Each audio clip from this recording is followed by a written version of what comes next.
बिस्मिल्लाहिर्रहमानिर्रहीम। अस्सलाम वालेकुम। हेल्थ 21 के साथ मैं हूँ आपकी होस्ट कवल जतोई। आप देख रहे हैं हेल्थ 21 और ये प्रोग्राम डॉक्टर ईसा लैब की जानिब से पेश किया जा रहा है। नाज़रीन, आज का हमारा टॉपिक है ब्लड प्रेशर, एक खामोश मगर ख़तरनाक बीमारी जो तेज़ी से लोगों को अपनी लपेट में ले रही है। और तशवीशनाक बात यह है कि अक्सर अफराद को जो है वो इसका इल्म भी नहीं होता कि वो इस बीमारी का जो है वो शिकार हो चुके हैं। जब तक ये दिल, दिमाग, गुर्दों और दीगर औज़ा को मुतासिर करके संगीन मसाइल पैदा नहीं कर देती। और आज इसी अहम मौजू पर गुफ्तगू करने के लिए हमारे साथ स्टूडियो में मौजूद हैं डॉक्टर अदनान खान, जो कि कंसल्टेंट फैमिली फिजिशियन है और चाइल्ड स्पेशलिस्ट हैं। अस्सलाम वालेकुम डॉक्टर अदनान। वालेकुम अस्सलाम। कैसे हैं आप? अल्लाह का शुक्र है। बहुत शुक्रिया मेरे शो में आए, वक्त निकाला। वेलकम। अच्छा डॉक्टर अदनान, ये बताइएगा कि टॉपिक है हमारा ब्लड प्रेशर, तो ये बताइएगा कि ब्लड प्रेशर क्या है और ये हमारी सेहत के लिए क्यों अहम है? देखें, सबसे पहले तो समझें ब्लड और प्रेशर। जी। ब्लड मीन्स खून, प्रेशर मीन्स दबाव। ठीक। जब ब्लड का प्रेशर किसी वजूहात के बिना पर आपकी आर्टरीज जिसमें ब्लड रन करता है, जब वो ज़्यादा हो जाता है तो उसको बोलते हैं हाई ब्लड प्रेशर या हाइपरटेंशन।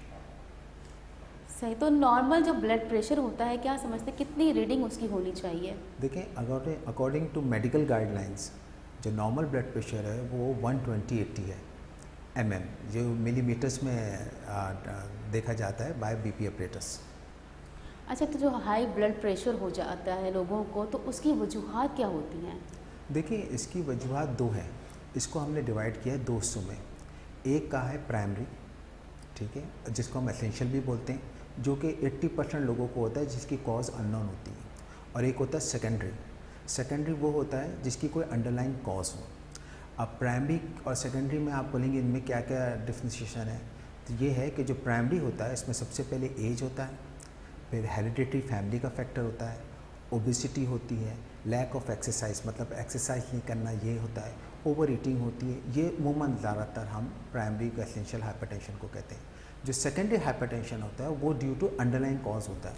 फॉर एग्जांपल प्रेगनेंसी में हो सकता है, एड्रिनल ग्लैंड्स जो कि ब्रेन में होता है उसकी कोई एड्रिनल ग्लैंड्स की वजह से होता है, उसकी वजह से जो आपकी किडनी होती है उसकी अबनॉर्मलिटी हो, उसकी वजह से हो सकता है, डिजीज़ की वजह से हार्ट की कोई अबनॉर्मलिटी हो या हार्ट में कोई डिजीज़ हो उसकी वजह से भी हो सकता है, लिपिड प्रोफाइल हो, या आपका कोलेस्ट्रॉल लेवल ट्राइग्लिसराइड बढ़ा हो तो उसकी वजह से भी हो जाता है। कोलेस्ट्रॉल की वजह से भी आप कह रहे हैं कि ब्लड प्रेशर हो सकता है। ट्राइग्लिसराइड लिपिड तो प्रोफाइल। जो इब्तिदाई इसकी अलामात होती हैं, डॉक्टर साहब क्या समझते हैं वो क्या होती हैं कि आपको लगे कि, क्योंकि आपको ये पता है कि नॉर्मली लोगों को स्टार्टिंग में नहीं पता होता कि वो इसका शिकार हो चुके हैं ब्लड प्रेशर का, तो कुछ ऐसे सिम्टम्स आप बताइएगा स्टार्टिंग में जो लोग उसको लाइटली लेते हों, जो कि नहीं लेने चाहिए। देखें, सबसे पहले जैसा आपने अभी शुरू में जिक्र किया था कि साइलेंट किलर होता है, ठीक है ना, तो इसका पता चलता नहीं, लेकिन लोगों को चाहिए कि जब भी वो अपने कोई चेकअप के लिए, किसी और चेकअप के लिए, किसी भी मेडिकल हॉस्पिटल में जाएं या मेडिकल क्लिनिक में जाएं तो अपना ब्लड प्रेशर डॉक्टर से ज़रूर चेक करवाएं। वैसे तो इसके सिम्टम्स के स्टेजेस हैं फर्स्ट, सेकंड, थर्ड। तो फर्स्ट सेकंड में अमूमन लोगों को पता नहीं चलता, ज़्यादातर ये सिम्टोमेटिक होता है। थर्ड जो स्टेज होता है उसमें थोड़े बहुत सिम्टम्स आना शुरू हो जाते हैं, जिसमें हेडेक है, ब्लर्ड विजन है, विजन इसका डिस्टर्ब होता है, और हार्ट रेट में फ़र्क पड़ता है तो टैकाकार्डिया, ब्रेटाकार्डिया होता है, चेस्ट पेन होता है, शॉर्टनिंग ऑफ ब्रेथ भी हो सकती है, और एक्सेस यूरिनेशन एट नाइट या डे टाइम में ज़्यादा होता है। तो मोस्ट प्रॉब्ली हम समझते हैं कि हाइपरटेंशन की शिकायत तो नहीं है, और कंटिन्यूस हेडेक भी रहता है। अच्छा डॉक्टर साहब, जैसे आपने कहा कि इसको साइलेंट किलर कहा जाता है, वो इसलिए लोग समझते हैं कि स्टार्टिंग में हमें नहीं पता चलता कि हम इस बीमारी का शिकार हो चुके हैं, तो फिर वो क्या होता है, वो उसको सीरियसली नहीं लेते, तो क्या समझते हैं आगे जाके फिर वो किन मसाइल को जो फेस कर सकते हैं? देखिए, ब्लड प्रेशर जो है ना, सबसे पहले तो इम्पॉर्टेंट चीज़ ये होती है कि आप ब्लड प्रेशर इसको डायग्नोस जिन लोगों को नहीं होता उनको अचानक पता चलता है, और ब्लड जहाँ जहाँ आपके बॉडी में सप्लाई हो रहा है ना वो एंड प्रोडक्ट्स कहलाते हैं, एंड ऑर्गन्स कहलाते हैं। फॉर एग्जांपल हार्ट हो गया, अगर ये ब्रेन पे असर करेगा तो आपको स्ट्रोक हो सकता है, वर्टिगो हो सकता है, सीवियर हेडेक हो सकता है। अगर ये आँख पे असर करेगा तो मोस्ट प्रोबेबली ब्लड विजन हो सकता है, आँखों की डिफॉर्मिटी हो सकती है। अगर ये हार्ट पे असर करेगा तो हार्ट की बहुत सारी डिजीज़ हो सकती है। अगर ये लंग्स पे असर करेगा तो उसमें ज़्यादा बात है पल्मोनरी हाइपरटेंशन के साथ ये आपके shortness of breath, chest pain, ये भी सिम्टम्स हो सकते हैं। उसके अलावा अगर किडनी पे असर करना शुरू करेगा तो एक्सेस यूरिनेशन, किडनी पेन भी हो सकता है, किडनी डिजीज़ भी डेवलप हो सकती है। तो ये बहुत सारी एंड प्रोडक्ट्स को ये नुकसान पहुँचा सकता है। तो डॉक्टर अदनान, वो कौन से लोग हैं, किस एज में जो है वो ज़्यादा लोग इससे मुतासिर होते हैं? देखिए मोस्ट प्रॉब्ली ये अकॉर्डिंग टू एज भी होता है ज़्यादातर, लेकिन आजकल मैंने अपने क्लिनिक में भी लोग किया है कि आफ्टर 20 आफ्टर 18 ईयर्स भी लोगों को हाइपरटेंशन रह रहा है, यानी हाई ब्लड प्रेशर रह रहा है, तो इसकी अब कोई ख़ास एज रही नहीं है। अच्छा, कोई खास एज नहीं, मतलब किसी को भी हो सकता है, जी बच्चों को जी, भी हो सकता है फिर तो? बच्चों के चांसेस बहुत कम होते हैं अंटरलाइन, वही मैंने बताया ना, कोई अंडरलाइन डिजीज़ या अंडरलाइन कोई कॉज हो, जैसे सही। मैंने अभी आपको बोला, उसकी वजह से हो सकता है, वरना वैसे बच्चों के चांसेस कम होते हैं। लेकिन आजकल हम देख रहे हैं ना कि लोगों में एंजाइटी और स्ट्रेस जो है वो बहुत ज़्यादा बढ़ गया है, चाहे काम का हो, फैमिली का हो, हर तरह से। तो आप क्या समझते हैं, ये जो चीज़ें हैं, जो लोग एंजाइटी और स्ट्रेस को नॉर्मल लेते हैं, ये ब्लड प्रेशर को बढ़ा सकते हैं? बिल्कुल, stress level, anxiety, depression blood pressure को बहुत ज़्यादा या तो बढ़ा भी सकते हैं, और कभी कभार डिप्रेस पेशेंट में जो है बंदा अगर उदास बैठा हो या कोई काम नहीं कर रहा हो या लाइन डाउन पोजीशन पे बहुत है तो ब्लड प्रेशर लो भी हो सकता है, लेकिन ब्लड प्रेशर अफेक्ट करता है। अच्छा, ज़्यादातर जो है वो डॉक्टर्स जो है वो ये एडवाइस भी दे रहे होते हैं, स्पेशली जो ब्लड प्रेशर के पेशेंट्स होते हैं, कि आप जितना ज़्यादा एक्सरसाइज करेंगे उतना आपका स्ट्रेस रिलीज़ होगा और जो है ये बीमारी जो है वो आहिस्ता आहिस्ता ख़त्म हो जाएगी। तो क्या समझते हैं कि एक्सरसाइज जो है वो सबसे अच्छा इलाज इसका हो सकता है? देखिए असल में मसला ये होता है, स्ट्रेस और डिप्रेशन जो है ना ये एक अलग टॉपिक है, ठीक है ना। सही। इसमें ये होता है कि बंदे का एक ही तरफ ध्यान जाता रहता है, जैसा आपने बताया फैमिली के वजह से, काम के वजह से। एक्सरसाइज करने से या मेडिटेशन करने से ये होता है कि उसका ध्यान जो है ना उस जगह से हट जाता है, जिसकी वजह से उसको स्ट्रेस डिप्रेशन हो रहा हो, तो नेचुरली ये बिल्कुल वो असर करता है, जिसकी वजह से जब वो रिलैक्स होता है एक्सरसाइज करने से कोई भी पेशेंट या, तो उससे ब्लड प्रेशर कम हो जाता है। तो इस तरह के जो मरीज़ हैं उनको भी जो है ग़िज़ाओं में किसी चीज़ के लिए परहेज़ या किसी ग़िज़ा का इस्तेमाल करना, ऐसा कुछ है इसमें? देखिए according to American Heart Association जो है ना, ये एक प्रोग्राम डाइट लिया गया है, इसको बोलते हैं डैश डाइट, ठीक है ना। ये डैश डाइट एक अलग टॉपिक है जिसमें आपको बताया जाता है कि क्या क्या चीज़ें आपको खानी है और क्या क्या चीज़ें नहीं खानी। तो मोस्ट प्रॉब्ली डैश डाइट में ये होता है कि टू कंट्रोल हाइपरटेंशन किस तरह कंट्रोल किया जाए, तो उसमें ये होता है कि जो उसकी जो मैं आपको मेन उसमें बता देता हूँ जो चीज़ें इंपॉर्टेंट है उसमें, ये कि आपको रेड मीट से अवॉइड करना है, हाई सोडियम से अवॉइड करना है, ठीक है। फ्रूट्स वेजिटेबल्स आपको ज़्यादा लेनी है, और प्रिजर्वेटिव फूड्स होते हैं उसको आपको अवॉइड करना है। लेकिन अंडे के बारे में भी खास एक कहा जाता है ना कि ब्लड प्रेशर में जो है आपने अंडा नहीं खाना है, अगर आपका हाई है, लो है, इस तरह की भी कुछ बातें होती हैं, तो उसके बारे में क्या कहना देखिए चाहिए? इस पर अभी भी रिसर्च है एग पे। कुछ लोग कहते हैं कि egg is not harmful at all, वो आप खा सकते हैं क्योंकि वो ब्लड प्रेशर नहीं बढ़ाता। कुछ लोग कहते हैं क्योंकि अंडे रिच इन वाइटामिन मिनरल्स होता है और उसमें प्रोटीन भी बहुत ज़्यादा होता है, तो वो भी बढ़ा सकता है। लेकिन जब आपका बड़ा हुआ उस दिन आप जैसा मुरगन चीज़ें होती हैं ना, इसमें एग भी शामिल है, जब आपका बड़ा हुआ हो, जब कंट्रोल ना हो, उस वक्त आप अवॉइड करें मुरगन चीज़ें। लेकिन एक मतलब जिसमें अंडा भी शामिल है, लेकिन एक मतलब आपका ब्लड प्रेशर कंट्रोल हो जाए तो आप सब कुछ खा सकते हैं, कोई मसला नहीं। अच्छा, लेकिन अंडे के साथ साथ जो है ना वो नमक के बारे में भी स्पेशली इस बीमारी में कहा जाता है कि आपने नमक का कम इस्तेमाल करना है, तो अगर ज़्यादा नमक इस्तेमाल किया जाए तो क्या कोई नुकसान हो सकता है? देखिए जो नॉर्मल सॉल्ट की जो रिक्वायरमेंट है ना वो तकरीबन 1 टीस्पून है, तो तकरीबन 5 ग्राम्स बनती है, तो ये तो हर एक को एक एवरेज इतना 24 आवर्स में एक बंदा ले सकता है।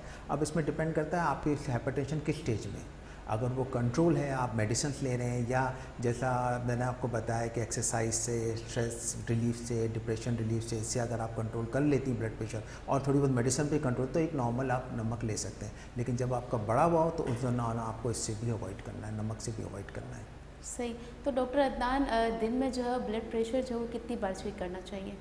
नहीं, दिन में तो उस वक्त चेक किया जाता है जब आपका अनकंट्रोल हाइपरटेंशन हो, जो आपका कंट्रोल नहीं हो रहा हो।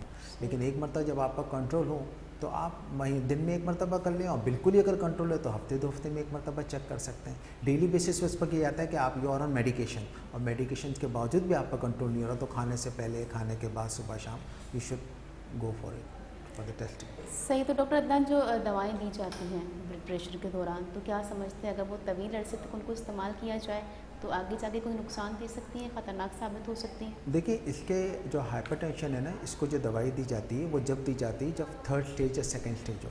जो इसका 1st स्टेज है ना, जो स्टार्ट होता है 120/80+, उसमें हम ज़्यादातर पेशेंट्स को एडवाइस करता हूँ, स्पेशली मैं अवॉइड करता हूँ और लोग भी करते होंगे डॉक्टर्स, कि लाइफ स्टाइल मॉडिफिकेशन करें। जैसा इनटेक में आपको रेड मीट नहीं लेना, सॉल्ट नहीं लेना, टेंशन, स्ट्रेस, डिप्रेशन को रिलीव करना है, तो जिस तरह जितना आप चाहें उसको डिक्रीज़ करें ताकि उस कॉज की तकरीबन दूर हो जाए। और उसके बावजूद कुछ अर्से बाद वही वाली बात, क्योंकि आपका अनकंट्रोल है तो आप सुबह शाम चेक करें ब्लड प्रेशर। अगर उसके पास कंट्रोल, अगर उसके बावजूद कंट्रोल नहीं हो रहा, then you should go for the medicine. Medicine में 4 क्लासेस होती हैं जो हम ज़्यादातर देते हैं। डायबिटिक्स है, कैल्शियम चैनल ब्लॉकर्स हैं, AC इनहिबिटर है, और चौथा जो है वो बीटा ब्लॉकर्स हैं। लेकिन अकॉर्डिंग टू मेडिकल गाइडलाइन जो फर्स्ट लाइन ऑफ थेरापी है वो AC इनहिबिटर्स और डायरेटिक्स हैं। अच्छा, डॉक्टर अदनान कहते हैं कि जो है हाई ब्लड प्रेशर जो है वो आपके लिए नुकसानदायक साबित हो सकता है, तो क्या जो लो ब्लड प्रेशर है तो वो भी नुकसानदायक साबित हो सकता है? बिल्कुल, लो ब्लड प्रेशर बिल्कुल नुकसान तो होता है। ब्लड प्रेशर बिल्कुल नॉर्मल होना चाहिए, लेकिन लो ब्लड प्रेशर की फिर हम कॉज, वही वाली बात, अंडरलाइन कॉज देखते हैं, वजह क्या है, क्यों लो ब्लड प्रेशर हो रहा है। तो वो अगर डायग्नोस हो जाए और ब्लड प्रेशर पहुँच जाए तो ठीक है, वरना नुकसान तो हाई भी है और लो भी है। जब बहुत से लोगों को अवेयरनेस ना होने की वजह से बहुत सी गलत फहमियाँ भी होती हैं, तो क्या समझते हैं कौन सी गलत फहमियाँ हैं जो इस दौरान ब्लड प्रेशर में लोगों को होती हैं और वो नहीं करनी चाहिए? देखिए, मेरा अपना तजुर्बा ये है कि शुगर और ब्लड प्रेशर ये दो ऐसी बीमारियां हैं जो ज़्यादातर पेशेंट एक्सेप्ट नहीं करते हैं। अब जैसे मैं अगर किसी पेशेंट को बोलूँ भाई तुम्हारा ब्लड प्रेशर बढ़ा है, अरे कल रात को मैं दावत में गया था ना, वहाँ मैंने निहारी ज़रा ज़्यादा खा ली थी, उसकी वजह से हो गया होगा, ये वैसे मेरा होता नहीं है, कभी कभार बढ़ता है, मैं ठीक हो जाऊँगा। क्योंकि इसलिए साइलेंट किलर कहते हैं ना इसको, क्योंकि स्टार्टिंग में नहीं पता लग रहा उसे कि नहीं, लोग एक्सेप्ट नहीं करते हैं। तो फिर आप उन्हें किस तरह समझाते हैं कि भाई आप इस बीमारी का शिकार हो जाए? देखिए, थोड़ी बहुत तो उनकी भी माननी पड़ती। मेरा ये काम है कि मैं देखता हूँ कि जैसे मैंने बताया इसके 3 स्टेजेस होते हैं, स्टेज 1, स्टेज 2, स्टेज 3, ठीक है ना। स्टेज 3 जो होता है ना वो मेडिकल इमरजेंसी मांगता है। अगर उस कंडीशन में हो तो फिर उसको काउंसलिंग की ज़रूरत होती है कि नहीं भाई इतना निहारी से नहीं बढ़ता, इतना रोटी से नहीं बढ़ता, 5, 10, 15 चलो समझ में आता है। और स्टेज 1, स्टेज 2 है तो उसको बोलते हैं भाई आइंदा इस चीज़ का एहतियात करना, ये चीज़ें खाना नहीं खाना, और साथ में इसको लाइफ स्टाइल मॉडिफिकेशन हम बता देते हैं कि ये चीज़ खाओ, ये नहीं खाओ, एक्सरसाइज करो, मेडिटेशन करो, स्ट्रेस डिप्रेशन कम करो। Stage that is only on stage 1 and stage 2। लेकिन 3 है तो इनके साथ हमें मेडिसिन की स्टार्ट लाजमी करनी पड़ती है, इसको समझाना पड़ता है। और ज़्यादातर 90% पेशेंट जो है ना, अगर आप उनको थोड़ा सा 2-3 मिनट एक्स्ट्रा दे देना इस चीज़ पर, वो ज़्यादातर समझ जाते हैं और फिर वो स्टार्ट कर देते हैं। तो ऐसे लोग जो नहीं इस चीज़ को एक्सेप्ट करते और आगे जाके नुकसान भी उठाते हैं, क्या मैसेज देना चाहेंगे उनको? देखें, जो चीज़ गलत है वो गलत है। बीइंग अ डॉक्टर मेरा एक फ़र्ज़ है कि उनको सारी चीज़ें समझाएं, उनको बताएं। जैसे मैंने बताया 90% पेशेंट समझ भी जाते हैं, और जो नुकसान उनको हो रहा होता है जब वो 3rd स्टेज में जा रहे हैं तो उनको खुद ये फील हो रहा होता है कि उनकी हार्ट रेट नॉर्मल नहीं है, उनको सीवियर हेडेक हो रहा है, उनको ब्लड विजन हो रहा है, उनको सांस उनकी फूल रही है, तो वो खुद भी इस बात का एहसास करते हैं और उनको समझाना पड़ता है कि आप ये गोली नहीं खाएंगे तो ये चीज़ सही नहीं होगी। तो वो अगर एक पेशेंट को आपके ऊपर कॉन्फिडेंस है और अगर, तो वो ज़रूर खाएगा दवाई, ऐसी बात नहीं। तो कोई ऐसा पेशेंट है जो ब्लड प्रेशर का शिकार है और वो चाहता है कि मैं दोबारा नॉर्मल हो जाऊँ, इस बीमारी से निकल जाऊँ, तो क्या समझते हैं किस तरह से जो है वो उससे अपना लाइफ स्टाइल चेंज करना चाहिए, क्या उसे अपनी रूटीन रखना चाहिए, क्या खाना चाहिए और किस तरह रहना चाहिए? तो ये लास्ट मैसेज दीजिएगा हमारे नाज़रीन को K21 के इस प्लेटफॉर्म से। देखें, सबसे पहली बात तो ये कि अगर पेशेंट को हाइपरटेंशन है तो जैसा मैंने आपको बताया उसको काउंसलिंग की ज़रूरत है कि भाई आपका कौन सा स्टेज है, पहला है, दूसरा है, तीसरा है। अगर वो एक्सेप्ट नहीं, अगर पहला है, दूसरा है और वो एक्सेप्ट नहीं कर रहा है इस बीमारी को, तो उसको बैठ कर समझाना चाहिए भाई आपको सुबह शाम अपना ब्लड प्रेशर चेक कराना है, ये कभी भी हाई हो जाएगा। और वही वाली बात स्टार्ट हम इसी तरह देंगे कि पहले इसको डाइट पर ख्याल रखेंगे, डाइटिंग इसके बारे में थोड़ा समझाएंगे।